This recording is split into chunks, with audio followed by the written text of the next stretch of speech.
All right, Hans Temestode here with my guy, Breadman. How you feeling today?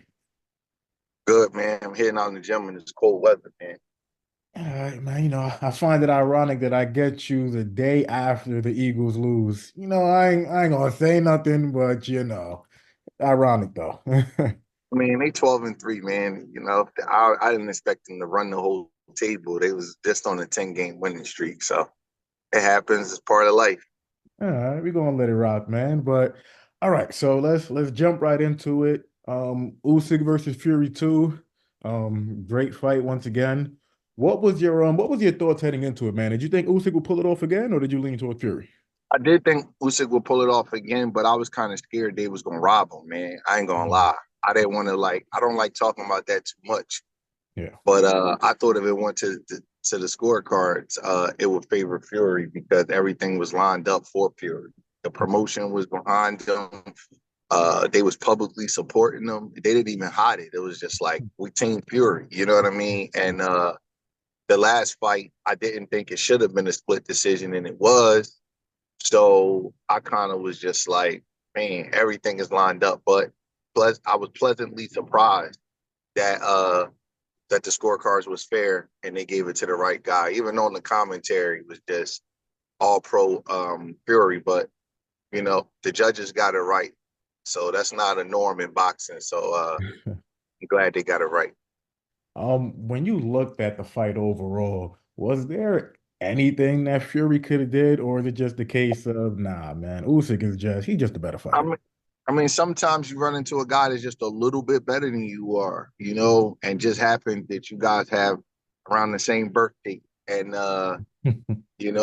and you can't help when you was born. And sometimes a guy just come along and just a game of inches. So it's a little teeny things. But I think the biggest thing, two things that just stand out to me besides the technical stuff. Um, Usyk's gas tank is just a little bit better. Yeah. It's hard for a 280-pound man to have the cardio of a 220-pound man. It Mhm. just is.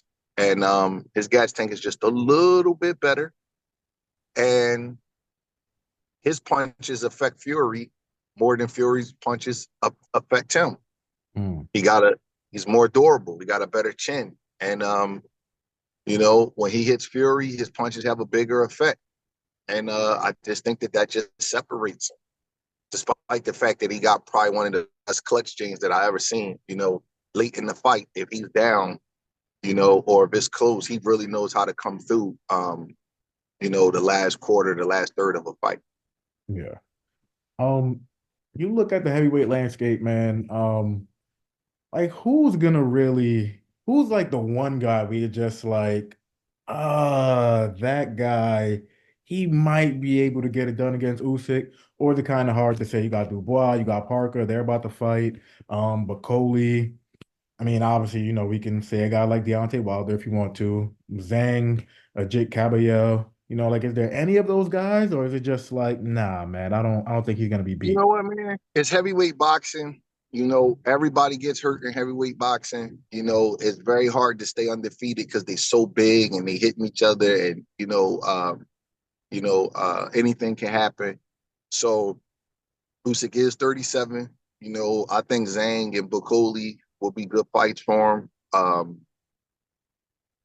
Uh, the young guy, I forget his name. He was on the card, Moses something. He looks Oh like yeah. he's Mhm. pretty good, but he might be a little young, so they may not ever be able to fight. Yeah. Um, and you know something, man? I think that Usyk may be the kind of guy who fights bigger guys better, and he might have a problem with faster guys who are as agile and who have the stamina that he has. It's just a suspicion because I think his toughest career fight was against Maris Breedis, and he Mhm. was a cruiserweight. And I Yeah. can remember Michael Hunter giving them a tussle back in the day. So I think that the quicker guys may give him more trouble than the bigger guys. Some people are just like that. There's some great fighters throughout history who have an easier time with bigger guys. James Toney is one of them. I don't want to go back too far.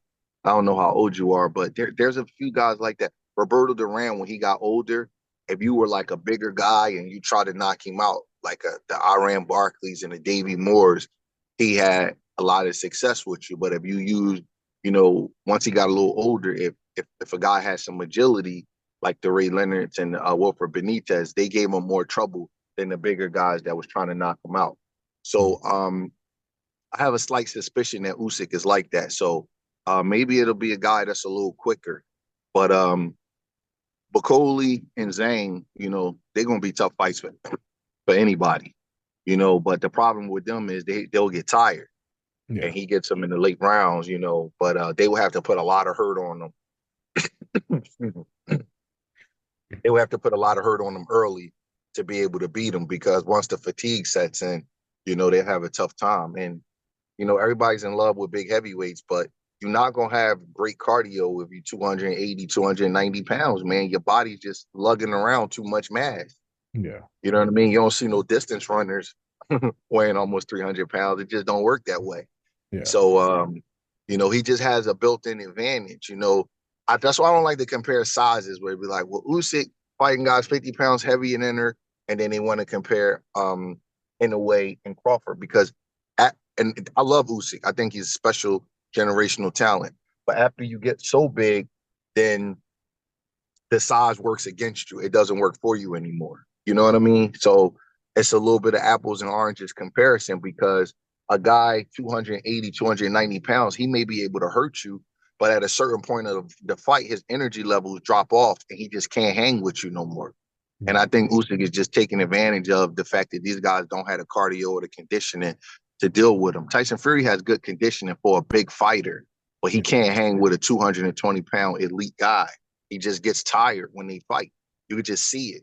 He's just fatigued and he's tired. When they started out real fast like that, they both came out. They was real like twitchy and they was like fainting a lot. I'm like, man, Fury doing a lot.